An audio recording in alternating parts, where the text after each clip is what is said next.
താങ്ങാൻ കഴിയാത്ത ജീവിതത്തിൽ പ്രയാസങ്ങളും ദുഃഖങ്ങളും പ്രതിസന്ധികളും കടന്നു വരുമ്പോ മനസ്സറിഞ്ഞുകൊണ്ടൊന്ന് പറഞ്ഞു നോക്കൂ, ഹസ്ബുനല്ലാഹ്, അല്ല എനിക്ക് മതി, അല്ല എനിക്ക് മതി. പടച്ചവനെ ഞാൻ ചെയ്തോ ഇല്ലയോ നിനക്കേ അറിയൂ. ഇനി ആയിഷാനെ സഹായിക്കാൻ നിനക്കേ കഴിയൂ. ഈ പാവപ്പെട്ടവളെ കൈവിടല്ലേ അല്ലാ. ആയിഷ ബീവി ദിക്റ് പറഞ്ഞിട്ടാണ് 7 ആകാശം കടന്നിട്ട് അല്ലാഹുവിന്റെ അർശിന്റെ ഭാഗത്ത് നിന്ന് ഖുർആനിന്റെ ആയത്തുമായി മുഖറബുൽ അംലാഖ് മലക്ക് ജിബ്രീൽ അലൈഹിസ്സലാം ഇറങ്ങി വന്നത് എന്ന ചരിത്രം പറയുമ്പോ എന്തിനാ ഈ ചരിത്രം പറഞ്ഞത്? ആയിഷയുടെ മഹത്വമല്ല ചർച്ച ചെയ്യുന്നത്, മുത്തുനബിയുടെ മഹത്വമാണ്, ലോകത്തിന്റെ നേതാവിന്റെ മഹത്വമാണ്. എല്ലാവരും ഈ വിഷയത്തെ കുറിച്ച് അവിടെ ആരോപണം നടത്തുമ്പോ പ്രവാചകൻ ആരോടും മിണ്ടുന്നില്ല. കാരണം മുത്തുനബിയുടെ ഭാര്യയാണ്. പ്രവാചകന് പള്ളിയിൽ പോകും, നമസ്കരിക്കും, ഒരാളോടും മിണ്ടുന്നില്ല. മുത്തുനബി നേരെ വീടിന്റെ അകത്ത് വന്ന് കയറിയിരിക്കുകയാണ്. പ്രവാചകൻ തന്റെ വീടിന്റെ അകത്ത് വന്ന് ഇരുത്തമാണ്. ഒരു ദിവസം അല്ലാഹുവിന്റെ പ്രവാചകൻ തന്റെ വീടിന്റെ അകത്ത് നമസ്കാരം കഴിഞ്ഞ് വന്നിരിക്കുമ്പോ പ്രവാചകന്റെ അവസ്ഥ കണ്ടിട്ട് സങ്കടം തോന്നിയ മഹാനായ സയ്യിദുനാ ഉമർ ഇബ്നുൽ ഖത്താബ് റളിയല്ലാഹു തആല അൻഹു അല്ലാഹുവിന്റെ പ്രവാചകന്റെ വീടിന്റെ അകത്തേക്ക് കടന്നു വരികയാണ്. അഫ്സണെന്ന് സലാം പറഞ്ഞു, അവിടെന്ന് സലാം പറഞ്ഞു. വീടിന്റെ അകത്തേക്ക് കടന്നു വന്നപ്പോ റസൂലുള്ള ചോദിക്കുന്നു, ഉമറേ, എല്ലാവരും ആയിഷയെ കുറിച്ചാണ് പറയുന്നത്, ആയിഷ ബീവി തെറ്റുകാരിയാണെന്ന് എല്ലാവരും പറയുന്നു. ഉമറേ, നിന്റെ അഭിപ്രായം എന്താണ് ഉമറേ? അല്ലാഹുവിന്റെ പ്രവാചകൻ ഉമർ ഇബ്നുൽ ഖത്താബ് തങ്ങളോട് ചോദിക്കുകയാ, നിന്റെ അഭിപ്രായം എന്താണ് ഉമറേ? ആയിഷ അങ്ങനെ ചെയ്യുമോ? ആയിഷ എങ്ങനെ ചെയ്യുമോ?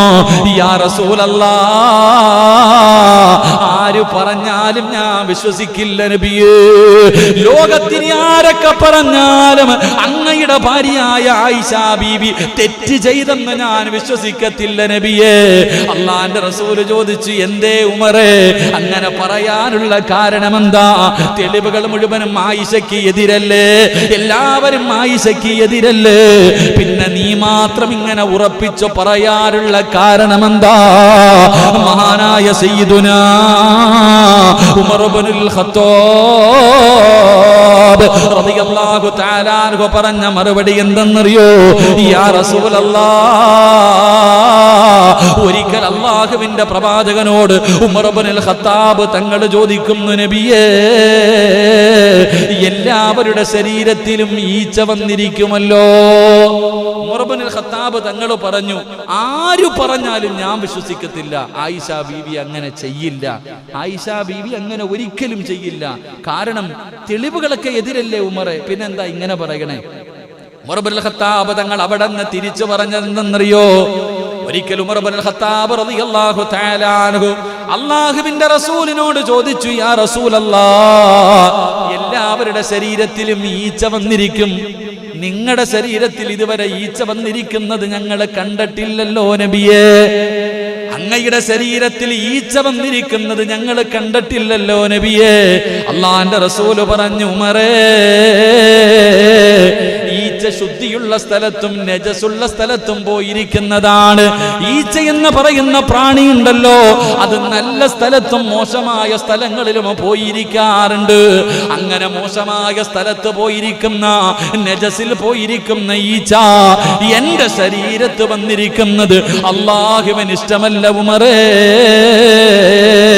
അതുകൊണ്ട് എന്റെ ശരീരത്തിൽ ഈച്ച ഇരിക്കാറില്ല. അല്ലാഹു ഈച്ചയെ തടഞ്ഞിട്ടുണ്ടെന്ന് നബി മുഹമ്മദ് മുസ്തഫ. നജസിൽ പോയിരിക്കുന്ന ഈച്ച പോലും മുത്തുനബിയുടെ ശരീരത്തിൽ വന്നിരിക്കുന്നത് അല്ലാഹുവിന് ഇഷ്ടമല്ല. അതുകൊണ്ട് ഈച്ചയോട് അല്ലാഹു നിരോധനം കൊടുത്തു, മുത്തുനബിയുടെ ശരീരത്തിൽ ഇരിക്കാൻ പാടില്ല. അങ്ങനെ അല്ലാഹു ഈച്ചയെ പോലും തടഞ്ഞിട്ടുണ്ടെങ്കിൽ യാ റസൂലല്ലാഹ്,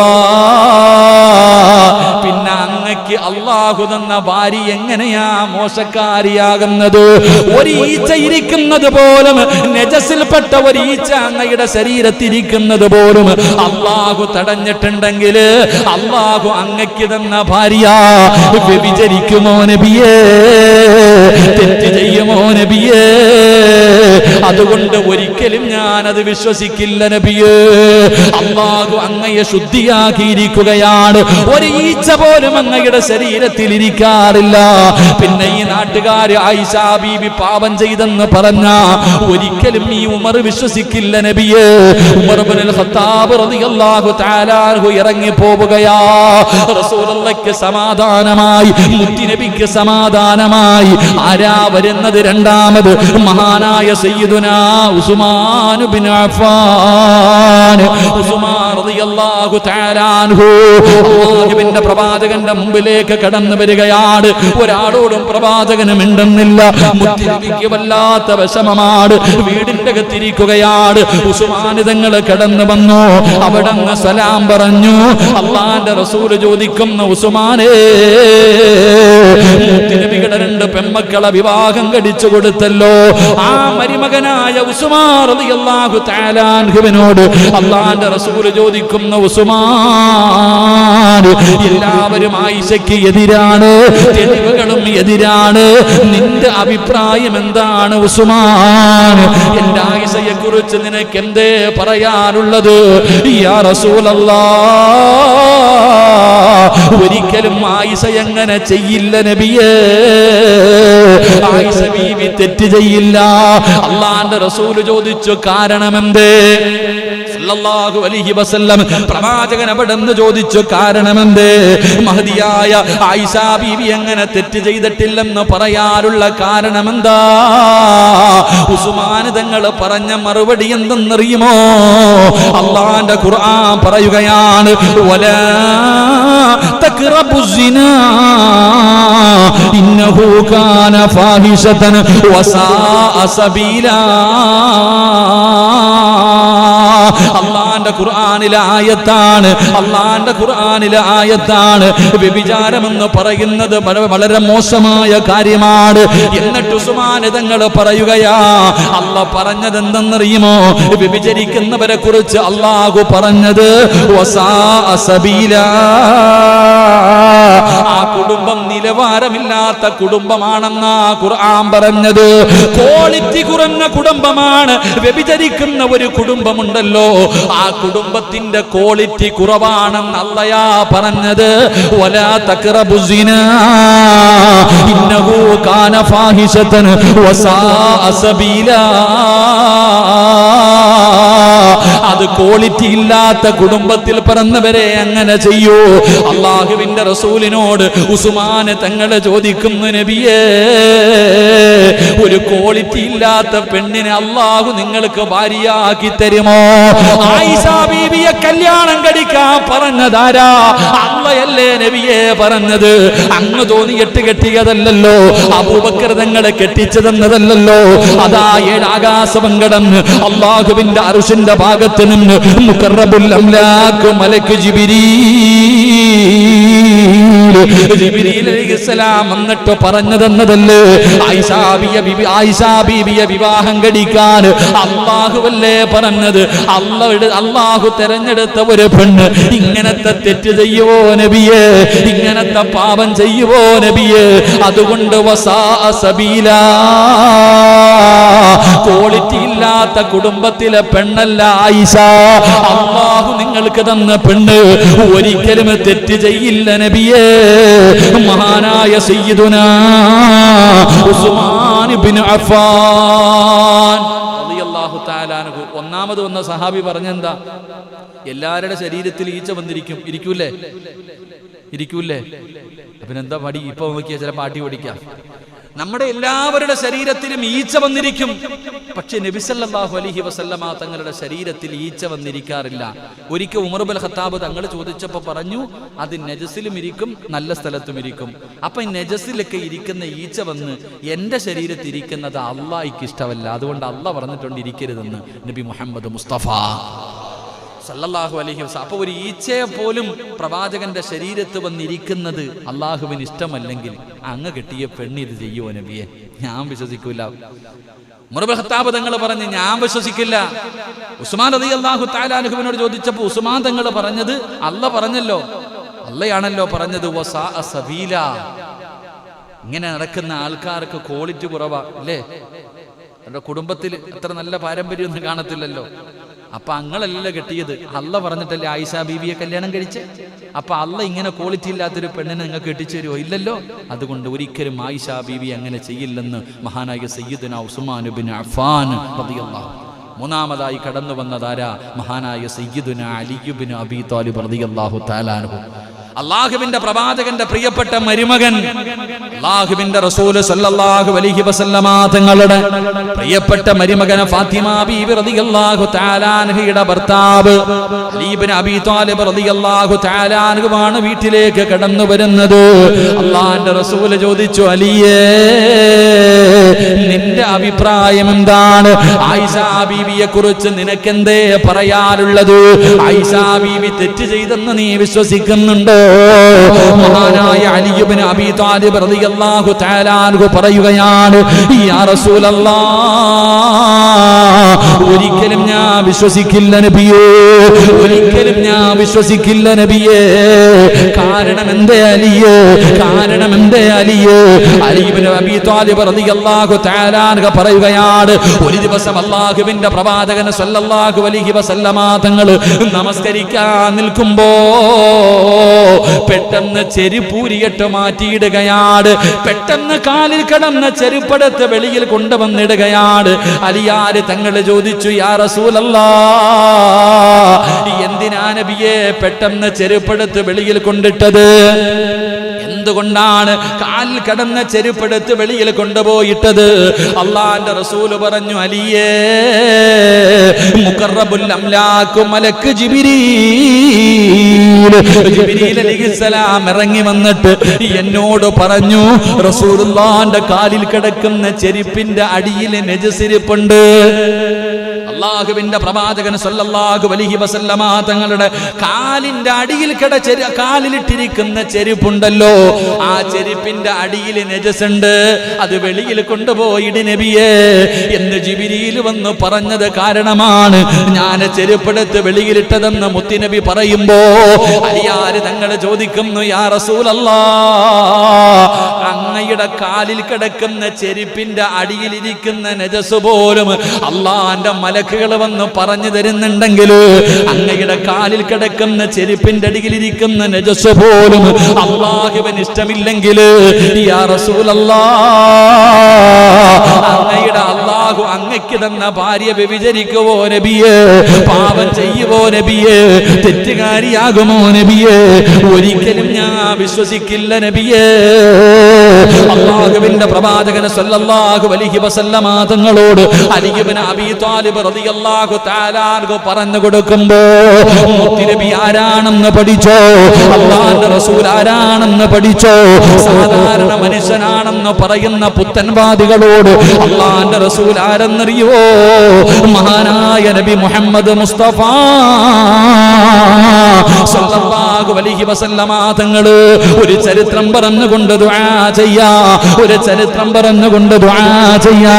അല്ലാഹുവിന്റെ പ്രവാചകൻ സല്ലല്ലാഹു അലൈഹി വസല്ലമ തങ്ങൾ ഒരു ദിവസം വളരെ ക്ഷീണത്തോടുകൂടി ഉമ്മു സുലൈം റളിയല്ലാഹു തആല അൻഹാ, ഉമ്മു സുലൈമിന്റെ വീട്ടിലേക്ക് മുത്തുനബി കടന്നു വരികയാണ്. അല്ലാഹുവിന്റെ റസൂൽ ഉണ്ടല്ലോ, ഉമ്മു സുലൈം റളിയല്ലാഹു തആല അൻഹയുടെ വീട്ടിലേക്ക് കടന്നു വരികയാ.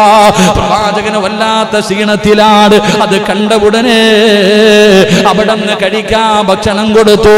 ഉമ്മു സുലൈം റളിയല്ലാഹു തആല അൻഹാ അല്ലാഹുവിന്റെ പ്രവാചകന് കിടന്നുറങ്ങാനുള്ള വിരിപ്പ് വിരിച്ചു കൊടുക്കുകയാണ്. അല്ലാഹുവിന്റെ റസൂലിന് കിടന്നുറങ്ങാൻ അവിടുന്ന് ഉമ്മു സുലൈം റളിയല്ലാഹു തആല അൻഹു അവിടുന്ന് വിരിപ്പ് തയ്യാറാക്കി കൊടുക്കുകയാണ്. പടച്ച റബ്ബേ,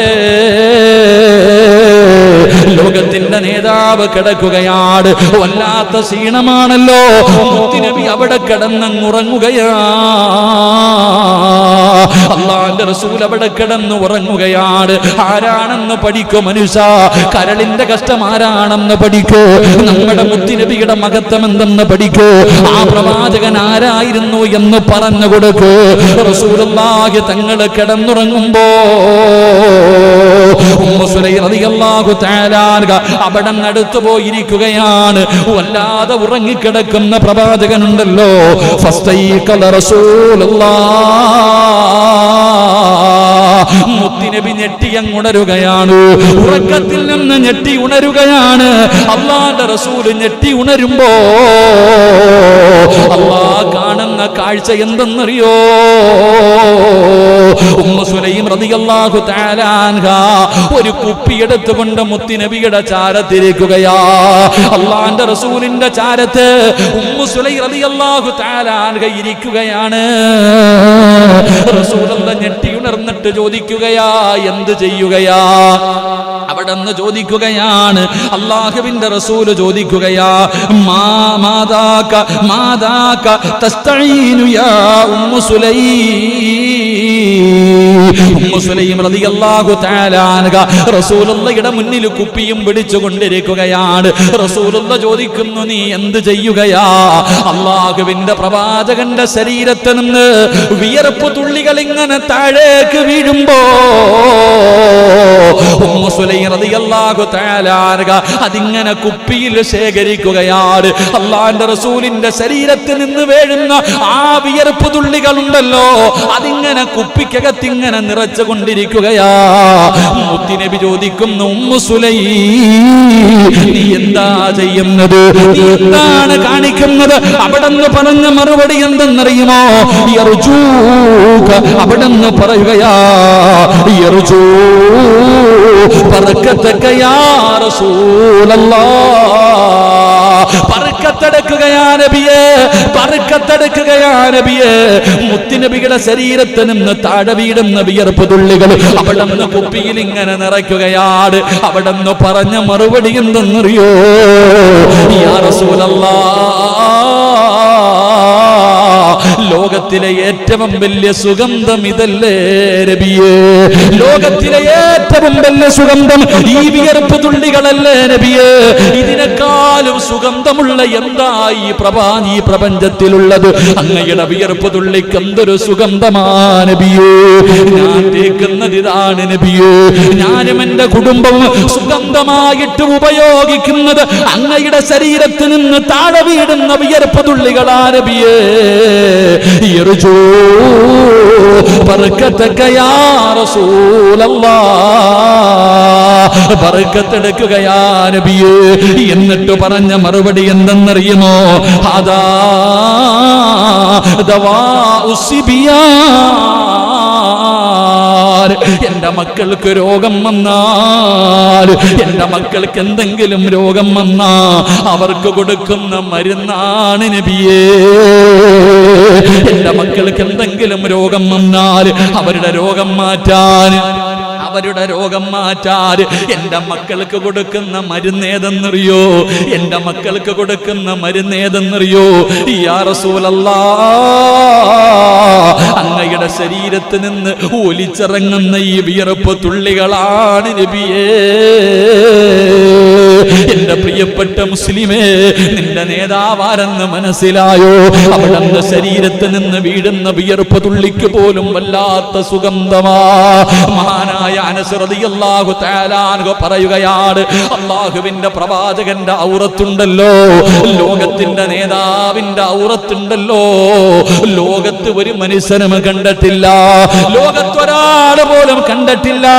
അല്ലാഹുവിന്റെ റസൂല് കഅബാലയത്തിന്റെ പണി നടക്കുന്ന സമയത്ത് അവിടെ കല്ല് ചുമന്നു കൊണ്ടുവരുമ്പോ, ഇട്ടിരുന്ന വസ്ത്രമൂരി തലയിൽ വെച്ചിട്ട് അവിടെ നിന്ന് കല്ല് ചുമന്നു കൊണ്ടുവരുമ്പോ ആ സമയത്ത് പോലും മുത്തുനബിയുടെ ഔറത്ത് അല്ലാഹു മറച്ചു എന്ന് ചരിത്രം പറയുമ്പോ, റസൂലുള്ളാഹി തങ്ങൾക്ക് 9 ഭാര്യമാരുണ്ടായിരുന്നു, ഒരാള് പോലും മുത്തുനബിയുടെ ഔറത്ത് കണ്ടിട്ടില്ല. അനസ് തങ്ങൾ പറയുകയാ, പ്രവാചകന് മലമൂത്ര വിസർജനം നടത്തിക്കഴിഞ്ഞാൽ നമ്മളെ പോലെയല്ല മുത്തുനബി മലമൂത്ര വിസർജനം നടത്തിക്കഴിഞ്ഞ സുബ്ഹാനല്ലാഹ് ഭൂമി വിഴുങ്ങുകയാണ്, ഭൂമി വിഴുങ്ങുകയാണ്. അനസ് റളിയല്ലാഹു തആല അൻഹു ഒരു സംഭവം പറയുകയാ. ഒരിക്കൽ പ്രവാചകൻ മരുഭൂമിയിലൂടെ പോകുമ്പോ അനസ് റളിയല്ലാഹു തആല അൻഹു മുത്തുനബിയുടെ സേവകനാണ്, മുത്തുനബിയുടെ ഖാദിമാണ്. 10 വർഷക്കാലം മുത്തുനബിയുടെ കൂടെ ജീവിച്ച സഹാബിയാണ്. അനസ് തങ്ങൾ പറയുകയാണ്, ഒരിക്കൽ മരുഭൂമിയിലൂടെ നടന്നു പോകുമ്പോ എന്റെ റസൂലുള്ളാഹ് അവിടുന്ന് പടച്ചവനെ പ്രവാചകനെ വിസർജിക്കാൻ സമയമായി. അവിടുന്ന് മലമൂത്ര വിസർജനം നടത്തേണ്ട ആവശ്യം വന്നു. മരുഭൂമിയാണല്ലോ, ഒരു മറയുമില്ലല്ലോ, ഒരു മറയുമില്ലല്ലോ. അല്ലാഹുവിന്റെ പ്രവാചകൻ നോക്കുമ്പോ 2 മരങ്ങൾ നിൽക്കുകയാണ്. ഭൂമിയിലേക്ക് ആഴ്ന്നിറങ്ങിയ രീതിയിൽ 2 മരങ്ങൾ നിൽക്കുകയാണ്. അല്ലാഹുവിന്റെ പ്രവാചകൻ, ലോകത്തിന്റെ നേതാവ്, ആ മരത്തിന്റെ നേരെ കൈ ചൂണ്ടിയിട്ട് പറഞ്ഞു, ഇവിടേക്ക് വരാ. സുബ്ഹാനല്ലാഹ്. അതാ ഒരു മനുഷ്യൻ നടന്നു വരുന്നത് പോലെ, ഒരു മനുഷ്യൻ നടന്നു വരുന്നത് പോലെ ആ 2 മരങ്ങൾ അല്ലാഹുവിന്റെ റസൂലിന്റെ ചാരത്തേക്ക് വരികയാ. മുത്തുനബിയുടെ ചാരത്തേക്ക് ആ മരങ്ങൾ നടന്നു വരികയാണ്. പ്രവാചകനും മറയിട്ട് കൊടുത്തു. അല്ലാഹുവിന്റെ റസൂൽ ആ മറയ്ക്കകത്തിരുന്ന് അവിടെ നിന്ന് മലമൂത്ര വിസർജനം നടത്തി. വിസർജനം നടത്തി കഴിയുമ്പോ മുത്തുനബി അവിടെ നിന്ന് പറയുകയാണ്, അല്ലാഹുവിന്റെ റസൂൽ പറഞ്ഞ് തിരിച്ചു പോകാൻ. അല്ലാഹുവിന്റെ പ്രവാചകനോട് അവിടെ നിന്ന് സലാം പറഞ്ഞിട്ട് ആ മരങ്ങൾ പഴയ സ്ഥലത്ത് പോയി പഴയതുപോലെ വേരുകൾ ഭൂമിയിലേക്ക് ഇറക്കി. അത് പഴയ അവസ്ഥയിൽ തന്നെ അവിടെ നിൽക്കുകയാ. അനസ് തങ്ങൾ പറയുകയാണ്, മുത്തുനബിയുടെ വിസർജനമുണ്ടല്ലോ, അല്ലാഹുവേ ഭൂമി വിഴുങ്ങുമെന്ന് നബി മുഹമ്മദ് മുസ്തഫ, നബി മുഹമ്മദ് മുസ്തഫ സല്ലല്ലാഹു അലൈഹി വസല്ലം. അല്ലാഹു നമുക്ക് ഈമാൻ നൽകുമാറാകട്ടെ, അല്ലാഹ് ഈമാൻ നൽകുമാറാകട്ടെ. മതിയല്ലോ, ഇത്രയും പോരെ മുത്തുനബിയെ കുറിച്ച് പറഞ്ഞു കൊടുക്കാൻ. റസൂലുള്ളാഹി സല്ലല്ലാഹു അലൈഹി വസല്ലമ തങ്ങൾ ആരാണെന്ന് ചോദിക്കുമ്പോൾ പറഞ്ഞു കൊടുക്കാൻ ഏറ്റവും കുറഞ്ഞത് ഇത്രയെങ്കിലും അറിവ് നമുക്ക് വേണം. അല്ലാഹു പഠിക്കാൻ ഭാഗ്യം നൽകുമാറാകട്ടെ, അല്ലാഹു പഠിക്കാൻ ഭാഗ്യം നൽകുമാറാകട്ടെ. 10 മണിയായില്ലേ? ഇൻഷാ അല്ലാഹ് അപ്പം നിർത്താം. 10 മണിയായി ഇൻഷാ അല്ലാഹ്. 1 മണിക്കൂറായില്ലേ ഇപ്പോൾ തുടങ്ങിയിട്ട്? എത്ര മണിക്കൂറായില്ലേ തുടങ്ങിയിട്ട്? 1 മണിക്കൂറായി. അൽഹംദുലില്ലാഹ്, ഇൻഷാ അല്ലാഹ് മതി. അല്ലാഹു നമുക്ക് ഈമാൻ നൽകി അനുഗ്രഹിക്കുമാറാകട്ടെ. അല്ലാഹു നമ്മുടെ ഈ ഇരുത്തം നാളെ അല്ലാഹുവിന്റെ മുന്നിൽ മീസാൻ എന്ന ത്രാസിൽ ഭാരം കിട്ടുന്ന ഒരു ഇരുത്തമായി അല്ലാഹു സ്വീകരിക്കുമാറാകട്ടെ. ഇതുകൊണ്ട് എൻ്റെ പ്രിയപ്പെട്ട സഹോദരങ്ങൾ, ആ പ്രവാചകനോടുള്ള മഹബത്ത് എപ്പോഴും ഇങ്ങനെ വരണം. സാധാരണ സ്നേഹമൊന്നുമല്ല, കള്ള സ്നേഹമൊന്നുമല്ല. ആ പ്രവാചകനോടുള്ള മഹബത്ത് എങ്ങനെ സ്നേഹിക്കണം? നമ്മൾ കാണിക്കുന്നത് അഭിനയം, ചുമ്മാതെ നമ്മൾ കാണിക്കണ സ്നേഹമൊന്നുമല്ല. അല്ലാഹുവിന്റെ പ്രവാചകൻ സല്ലല്ലാഹു അലൈഹി വസല്ലമ തങ്ങൾ നോക്കുമ്പോൾ മഹാനായ സഫ്വാൻ റളിയല്ലാഹു തആല അൻഹു കാണാൻ വളരെ സുന്ദരനായ ചെറുപ്പക്കാരനാണ്, നല്ല ആരോഗ്യമുള്ള ചെറുപ്പക്കാരനാണ് സഫ്വാൻ റളിയല്ലാഹു തആല അൻഹു. ഒരിക്കൽ അല്ലാഹുവിന്റെ പ്രവാചകൻ നോക്കുമ്പോ എല്ലും തോലുമായിരിക്കുകയാണ്, എല്ലും തോലുമായിരിക്കുകയാണ്. ശരീരത്തിന്റെ നിറമൊക്കെ മാറിപ്പോയിരിക്കുന്നു, ശരീരത്തിന്റെ നിറമെല്ലാം മാറിയിരിക്കുകയാണ്. എന്തോ മാരക രോഗം പിടിച്ചതുപോലെ അല്ലാഹുവിന്റെ പ്രവാചകൻ അവിടെ നിന്ന് ചോദിക്കുന്നു, സഫ്വാനേ നിനക്കെന്ത് പറ്റി സഫ്വാൻ? എല്ലാം തോലുമായിരിക്കുന്നല്ലോ, നിന്റെ പഴയ നിറമൊക്കെ മാറിയിരിക്കുന്നല്ലോ, ഇത്രയും വലിയ ടെൻഷൻ എന്താണ്? നിനക്ക് വല്ല രോഗവുമുണ്ടോ? നിനക്ക് വല്ല പ്രയാസവുമുണ്ടോ? യാ റസൂലല്ലാഹ്, എനിക്കൊരു രോഗവുമില്ല നബിയേ, എനിക്കൊരു രോഗവുമില്ല നബിയേ. പക്ഷേ പിന്നെ ഇങ്ങനെയാകാനുള്ള കാരണമെന്തെന്നറിയോ? യാ റസൂലല്ലാഹ്, ടെൻഷനാണ് നബിയേ, ടെൻഷനാണ് നബിയേ. മുത്തുനബി ചോദിച്ചു, എന്തേ ഇത്ര വലിയ ടെൻഷൻ? എന്തേ? യാ റസൂലല്ലാഹ്, അങ്ങയെക്കുറിച്ച് ഓർത്തിട്ടാണ് നബിയേ, അങ്ങയെക്കുറിച്ചുള്ള ചിന്തയാണ് നബിയേ. അവിടെ നിന്ന് പറയുകയാ, എനിക്ക് നിങ്ങളെ വല്ലാത്ത ഇഷ്ടമാണ് നബിയേ. സഫ്വാൻ റളിയല്ലാഹു തആല അൻഹുവിന് അല്ലാഹുവിന്റെ പ്രവാചകനോട് വല്ലാത്ത സ്നേഹമാണ്. പടച്ചവനെ, ഒരു ചിന്തയേ ഉള്ളൂ, എപ്പോഴും മുത്തുനബിയെ കണ്ടുകൊണ്ടിരിക്കണം, റസൂലുള്ളാഹിന്റെ കൂടെ നടക്കണം, അവിടത്തെ ശറഫാക്കപ്പെട്ട മുഖത്ത് നോക്കിയിരിക്കണം. വീട്ടിൽ ചെന്ന് കഴിഞ്ഞാ റസൂലുള്ളാഹിനെ കാണുന്നത് വരെ സമാധാനമില്ല, മുത്തുനബിയെ കാണുന്നത് വരെ സമാധാനമില്ല. വലിയ ടെൻഷനാണ്, വലിയ ടെൻഷനാണ്. പടച്ച റബ്ബേ, ഏറ്റവും വലിയ ടെൻഷൻ എന്തെന്നറിയോ? എന്തായാലും ഒരു ദിവസം നമ്മൾ മരിക്കുമല്ലോ, അല്ലാഹുവിന്റെ പ്രവാചകൻ വഫാത്താകുമല്ലോ, ഞാനും മരണപ്പെടുമല്ലോ. നാളെ പടച്ച റബ്ബിന്റെ പരലോകത്ത് ചെല്ലുമ്പോ റസൂലുള്ളാഹിനെ എനിക്ക് കാണാൻ പറ്റൂലല്ലോ, മുത്തുനബിയുടെ കൂടെ നടക്കാൻ പറ്റില്ലല്ലോ. ഇനി എങ്ങാണം അല്ലാഹു എനിക്ക് സ്വർഗം നൽകിയാൽ, എനിക്ക് അല്ലാഹു സ്വർഗം നൽകിയാൽ, മുത്തുനബി ഏറ്റവും ഉയർന്ന പദവിയിലാണല്ലോ. ഈ പാവപ്പെട്ട സഫ്വാ സ്വർഗത്തിലെ ഏറ്റവും താഴ്ന്ന പദവിയിലാ. അല്ലാഹുവിന്റെ റസൂലിനെ എനിക്ക് കാണാൻ പറ്റില്ലല്ലോ, മുത്തുനബിയോട് എനിക്ക് സംസാരിക്കാൻ കഴിയില്ലല്ലോ. കാരണം പ്രവാചകൻ ഏറ്റവും ഉയർന്ന പദവിയില്, ഞാൻ ഏറ്റവും താഴ്ന്ന പദവിയില്. അത് ഓർത്തിട്ട് കരഞ്ഞതാണ് നബിയേ, അത് ഓർത്തിട്ട് ടെൻഷൻ അടിച്ച് എന്റെ ശരീരം ഇങ്ങനെ ആയി, എന്റെ നിറമൊക്കെ മാറിപ്പോയി നബിയേ. അല്ലാഹുവിന്റെ പ്രവാചകനോട് സഫ്വാൻ തങ്ങൾ കരഞ്ഞുകൊണ്ട് പറയുമ്പോ അതാ വരുന്ന മുഖറബുൽ അംലാക്ക് മലക്ക് ജിബ്രീൽ എന്ന് പറയുന്ന മലക്ക് കടന്നു വരികയാണ്. എന്നിട്ട് അവിടെ നിന്ന് ഓതിക്കൊടുക്കുന്നു,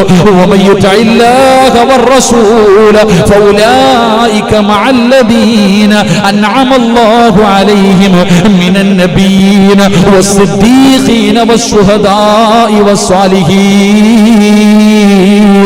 വഹസന ഉലൈക റഫീഖാ. അല്ലാഹുവിന്റെ ഖുർആനിൽ ആയത്ത് വരികയാ, നബിയേ അങ്ങേറ്റവും ഉയർന്ന പദവിയില് ശുഹദാക്കളുടെ കൂടെ, അമ്പിയാക്കന്മാരുടെ കൂടെ ഏറ്റവും ഉയർന്ന പദവിയിലാണല്ലോ.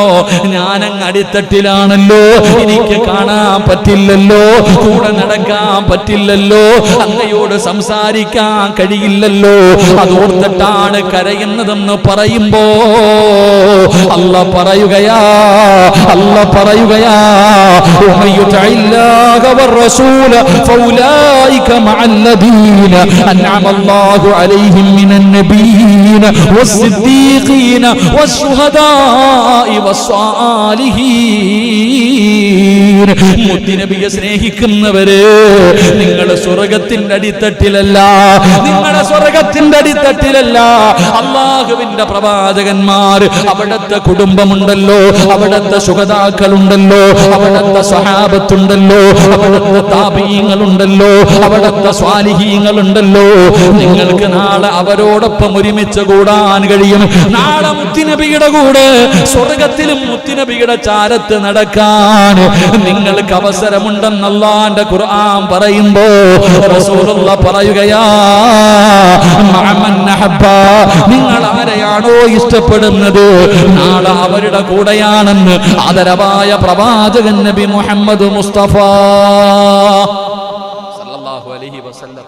സ്വഹാബിയുടെ ചിന്തയതാ, പടച്ചവനെ മുത്തിന് ഞാൻ മരിച്ചുപോയി, നാളെ സ്വർഗത്തിൽ ചെല്ലുമ്പോൾ അള്ളാന്റെ റസൂൽ ഏറ്റവും ഉയർന്ന സ്ഥാനത്ത്, ഞാൻ ഏറ്റവും അടിയിൽ, എനിക്ക് അവിടെ പോയാൽ കാണാൻ പറ്റൂലല്ലോ എന്ന് ഓർത്ത് കരഞ്ഞ് കരഞ്ഞ് കരഞ്ഞ് എല്ലും തോലുമായി ശരീരത്തിന്റെ നിറം പോലും മാറിപ്പോയി.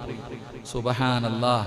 നമ്മുടെ നിറവും മാറണ്ട, ശരീരവും സൂക്ഷിക്കണ്ട, വല്ലപ്പോഴും ഒന്ന് ചിന്തിച്ചായാലും മതിയായിരുന്നു. അല്ലാഹു ഈമാൻ തരുമാറാകട്ടെ. നമുക്ക് ആ ഒരു ചിന്തയെങ്കിലും, എപ്പോഴെങ്കിലും ഒരു ചിന്തയെങ്കിലും എൻ്റെ നിങ്ങളുടെ ഹൃദയത്തിൽ ഉണ്ടായാൽ മതിയായിരുന്നു. അള്ളാഹു നമുക്ക് ഈമാൻ നൽകി അനുഗ്രഹിക്കുമാറാകട്ടെ. അതായിരുന്നു പ്രവാചകനോടുള്ള മഹബ്ബത്ത്. സഹാബത്തിന്റെ ചരിത്രങ്ങൾ പഠിക്കണം. അള്ളാഹുവിന്റെ പ്രവാചകൻ സല്ലല്ലാഹു അലൈഹി വസല്ലമ തങ്ങളെ എങ്ങനെയാണ് സഹാബത്ത് ഇഷ്ടപ്പെട്ടത്? റസൂലുള്ളാഹി തങ്ങളുടെ വഫാത്തിന്റെ വേളയിൽ നമ്മൾ പറഞ്ഞു, ഉമർ ഇബ്നുൽ ഖത്താബ് തങ്ങൾ പറയാം. ആരാ ഉമർ തങ്ങൾ? ഉമർ തങ്ങളാ പറയുന്നത്. ഊരിപ്പിടിച്ച വാളും കണ്ട് ഇങ്ങനെ നിൽക്ക. ആരാടാ? മുത്തുനബി വഫാത്തായെന്ന് എവനെങ്കിലും പറഞ്ഞ കൊല്ലിഞ്ഞ്. അള്ളാന്റെ റസൂൽ സല്ലല്ലാഹു അലൈഹി വസല്ലമ തങ്ങൾ വഫാത്തായി എന്ന് പറഞ്ഞ അവനുള്ള മറുപടി എന്റെ വാളാ. ഒരാള് പോലും, ഒരൊറ്റ സഹാബി പോലും അടുത്തു വരാൻ ഭയപ്പെട്ടുകൊണ്ട് നിൽക്കുക. ആ ഒരു അവസ്ഥയിൽ ഇന്ന് ചിന്തിച്ചു നോക്കി, എങ്ങനെ സഹാബത്ത് അരങ്ങും, എങ്ങനെയാ സഹാബത്ത്. മഹാനായ സയ്യിദുനാ ബിലാൽ റളിയല്ലാഹു തആല അൻഹു, മുത്തുനബിയുടെ തപ്പോഴും മുത്തുനബിയുടെ കൂടെ നടക്കുന്ന സഹാബിയ. ആ ബിലാൽ റളിയല്ലാഹു തആല അൻഹുവിന്റെ ചരിത്രം വായിച്ചു നോക്കണം.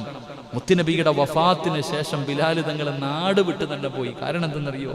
മുത്തുനബി ഇല്ലാത്ത മദീന എനിക്ക് വേണ്ട. റസൂലുള്ളാഹി തങ്ങളില്ലാത്ത ഈ മദീനയിൽ ഈ ബിലാൽ എങ്ങനെ ജീവിക്കാനാ? ബിലാൽ റളിയല്ലാഹു തആല അൻഹു നാട് വിട്ടുപോയി. അവസാനം ഒരുപാട് വർഷങ്ങൾ കഴിഞ്ഞു. ബിലാൽ റളിയല്ലാഹു തആല അൻഹു ഭാര്യയും മക്കളുടെ കൂടെ ജീവിക്കുമ്പോൾ അള്ളാന്റെ റസൂൽ സല്ലല്ലാഹു അലൈഹി വസല്ലമ തങ്ങളുടെ സ്വപ്നത്തിൽ വന്നിട്ട് ചോദിക്കുന്നു, ബിലാലെ, എന്നെ നീ മറന്നുപോയോ ബിലാലെ? എന്നെ നിനക്ക് കാണണ്ടേ ബിലാലെ? ഇത്ര കാലമായി പോയിട്ട്. അള്ളാഹുവിന്റെ റസൂൽ സല്ലല്ലാഹു അലൈഹി വസല്ലമ തങ്ങൾ ബിലാൽ തങ്ങളുടെ സ്വപ്നത്തിൽ വന്നിട്ട് ചോദിക്കുമ്പോൾ മഹാനായ സയ്യിദുനാ ബിലാൽ റളിയല്ലാഹു തആല അൻഹു ചാടി എഴുന്നേറ്റിട്ട്, പടച്ചനെ പിന്നെ സമാധാനമില്ല. ബിലാൽ റളിയല്ലാഹു തആല അൻഹു പിന്നെ സമാധാനമില്ല. നേരം വെളുക്കണം വരെ ക്ഷമിക്കാൻ എല്ലാം വാരിക്കെട്ടി, എനിക്ക് മുത്തുനബിയെ കാണാൻ പോകണം സല്ലല്ലാഹു അലൈഹി വസല്ലം, മദീനത്തേക്ക് പോകണം. തന്റെ ഭാര്യയോടും മക്കളോടും യാത്ര പറഞ്ഞിട്ട് മഹാനായ ബിലാൽ റളിയല്ലാഹു തആല അൻഹു മദീനത്തേക്ക് വന്നു. ബിലാൽ തങ്ങൾ വന്നെന്ന് കേൾക്കുമ്പോൾ എല്ലാവരും ഓടിക്കൂടി. ബിലാൽ റളിയല്ലാഹു തആല അൻഹുവിന്റെ ചാരത്ത് വന്നിട്ട് എല്ലാവരും പറഞ്ഞു, ബിലാൽ തങ്ങളെ ഒന്ന് ബാങ്ക് വിളിക്ക്, നിങ്ങളൊന്ന് ബാങ്ക് വിളിക്കത് കേൾക്കാനുള്ള കൊതി കൊണ്ടാ. ബിലാൽ റളിയല്ലാഹു തആല അൻഹു പറഞ്ഞു, ഞാൻ വിളിക്കൂല. പല സ്വഹാബത്തും പറഞ്ഞു വിളിക്കാൻ പറ്റൂല.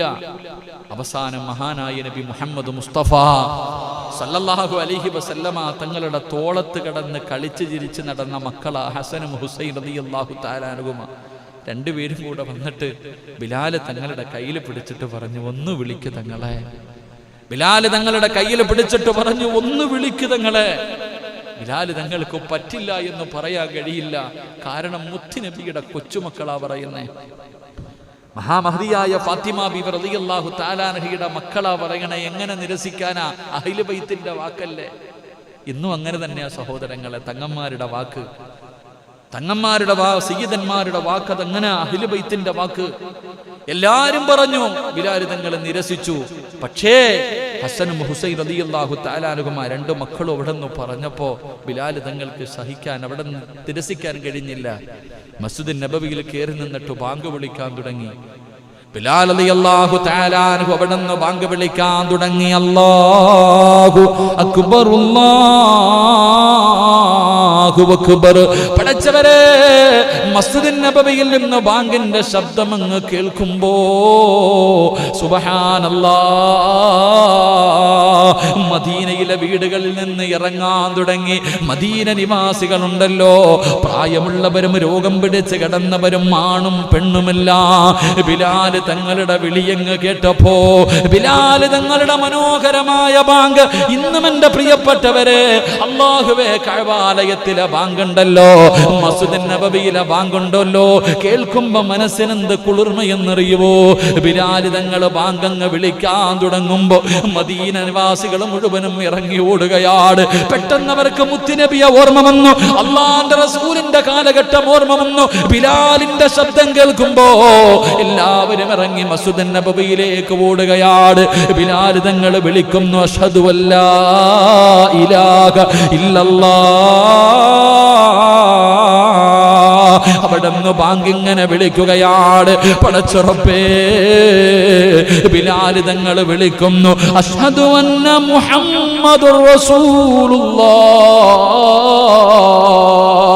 ആ മുത്തുനബിയുടെ പേരങ്ങ് പറഞ്ഞപ്പോ, അല്ലാഹുവിന്റെ റസൂലിന്റെ ആ പേരങ്ങ് പറഞ്ഞപ്പോ ബിലാൽ തങ്ങളുടെ കണ്ണങ്ങ് നിറയുകയാണ്. ബിലാൽ തങ്ങളുടെ കണ്ണ് നിറയുകയാണ്, ശബ്ദമിടറുകയാണ്. പടച്ചവനെ, മുത്തുനബിയുടെ പേരങ്ങ് പറഞ്ഞപ്പോ അഷ്ഹദു അന്ന മുഹമ്മദുർ റസൂലുള്ളാഹ്.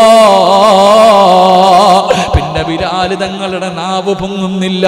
ബിലാൽ തങ്ങൾ തളർന്നു പോയി. റസൂലുള്ളാഹി തങ്ങളുടെ പേര് പറയുമ്പോ അവിടുന്ന് പിടഞ്ഞ് താഴെ വീണുപോയി. മുത്തുനബിയോടുള്ള മഹബ്ബത്ത്, അല്ലാഹുവിന്റെ റസൂലിനോടുള്ള സ്നേഹം ഇതായിരുന്നു സ്വഹാബത്തിന്റെ. അല്ലാഹുവിന്റെ പ്രവാചകന് സ്വഹാബാക്കൾ അത്രയും ഇഷ്ടപ്പെട്ടിരുന്നു. ഒരു നേതാവിനെയും ലോകത്ത് ഇതുവരെ ആരും ഇങ്ങനെ സ്നേഹിച്ചിട്ടില്ല. ഇനി ഖിയാമത്ത് നാൾ വരെ എത്ര വലിയ നേതാവാണെങ്കിലും, എത്ര വലിയ നേതാവ് നേതാവാണെങ്കിലും അല്ലാഹുവിന്റെ പ്രവാചകനെ സ്നേഹിച്ചതുപോലെ ലോകത്തൊരു മനുഷ്യനും ഒരു നേതാവിനെ സ്നേഹിച്ചിട്ടില്ല. ഒരാളും ഖിയാമത്ത് നാൾ വരെ സ്നേഹിക്കാൻ കഴിയുകയുമില്ല. അതുകൊണ്ടാ സഹോദരാ, നമ്മുടെ ശത്രുക്കൾക്ക് പോലും പേടിയതല്ലേ ഈ സ്നേഹത്തിന്റെ മുന്നിലല്ലേ, ഈ സ്നേഹത്തിന്റെ മുന്നിലല്ലേ പലരും പേടിച്ചു പോയത്. ഇന്നും അവർക്ക് പേടിയാണ്, ഇന്നും അവർക്ക് പേടിയാണ്, അവർക്ക് അത്ഭുതമാണ്. ജീവിതത്തിൽ ഒരിക്കൽ പോലും കാണാത്ത ഒരു മനുഷ്യനെ ഇവർ ഇത്ര സ്നേഹിക്കുന്നത് എന്തുകൊണ്ടാ? മഹാനായ നബി മുഹമ്മദ് മുസ്തഫ സല്ലല്ലാഹു അലൈഹി വസല്ലം, അല്ലാഹുവേ അവിടുത്തെ സ്നേഹം ഞങ്ങളുടെ ഹൃദയത്തിൽ നിറച്ച് തരണേ അല്ലാഹ്. നബിയോടുള്ള മഹബ്ബത്ത് മരിക്കുന്ന കാലം വരെ, അവസാന ശ്വാസം വരെ ഞങ്ങളുടെ ഹൃദയത്തിൽ നീ നൽകണേ അല്ലാഹ്. മുത്തുനബിയുടെ ശഫാഅത്ത് കിട്ടുന്ന വിഭാഗത്തിൽ ഞങ്ങളെ നീ പെടുത്തണേ അല്ലാഹ്. അല്ലാഹു ആ പ്രവാചകനെ സ്നേഹിക്കാനുള്ള ഭാഗ്യം നൽകുമാറാകട്ടെ. ആ സ്നേഹമുള്ളത് കൊണ്ടാ, ആ പ്രവാചകനോടുള്ള മഹബ്ബത്ത് കണ്ടപ്പോഴാ ജൂതന്മാര് വരെ അത്ഭുതപ്പെട്ടു പോയത്. ആളുവരെ എത്ര വലിയ നേതാവാണെങ്കിലും, എത്ര വലിയ നേതാവാണെങ്കിലും അല്ലാഹുവിന്റെ പ്രവാചകനെ സ്നേഹിച്ചതുപോലെ ലോകത്തൊരു മനുഷ്യനും ഒരു നേതാവിനെ സ്നേഹിച്ചിട്ടില്ല. ഒരാളും ഖിയാമത്ത് നാൾ വരെ സ്നേഹിക്കാൻ കഴിയുകയുമില്ല. അതുകൊണ്ടാ സഹോദരാ, നമ്മുടെ ശത്രുക്കൾക്ക് പോലും പേടിയതല്ലേ ഈ സ്നേഹത്തിന്റെ മുന്നിലല്ലേ, ഈ സ്നേഹത്തിന്റെ മുന്നിലല്ലേ പലരും പേടിച്ചു പോയത്. ഇന്നും അവർക്ക് പേടിയാണ്, ഇന്നും അവർക്ക് പേടിയാണ്, അവർക്ക് അത്ഭുതമാണ്. ജീവിതത്തിൽ ഒരിക്കൽ പോലും കാണാത്ത ഒരു മനുഷ്യനെ ഇവർ ഇത്ര സ്നേഹിക്കുന്നത് എന്തുകൊണ്ടാ? മഹാനായ നബി മുഹമ്മദ് മുസ്തഫ സല്ലല്ലാഹു അലൈഹി വസല്ലം, അല്ലാഹുവേ അവിടുത്തെ സ്നേഹം ഞങ്ങളുടെ ഹൃദയത്തിൽ നിറച്ച് തരണേ അല്ലാഹ്. നബിയോടുള്ള മഹബ്ബത്ത് മരിക്കുന്ന കാലം വരെ, അവസാന ശ്വാസം വരെ ഞങ്ങളുടെ ഹൃദയത്തിൽ നീ നൽകണേ അല്ലാഹ്. മുത്തുനബിയുടെ ശഫാഅത്ത് കിട്ടുന്ന വിഭാഗത്തിൽ ഞങ്ങളെ നീ പെടുത്തണേ അല്ലാഹ്. അല്ലാഹു ആ പ്രവാചകനെ സ്നേഹിക്കാനുള്ള ഭാഗ്യം നൽകുമാറാകട്ടെ. ആ സ്നേഹമുള്ളത് കൊണ്ടാ, ആ പ്രവാചകനോടുള്ള മഹബ്ബത്ത് കണ്ടപ്പോഴാ ജൂതന്മാര് വരെ അത്ഭുതപ്പെട്ടു പോയത്.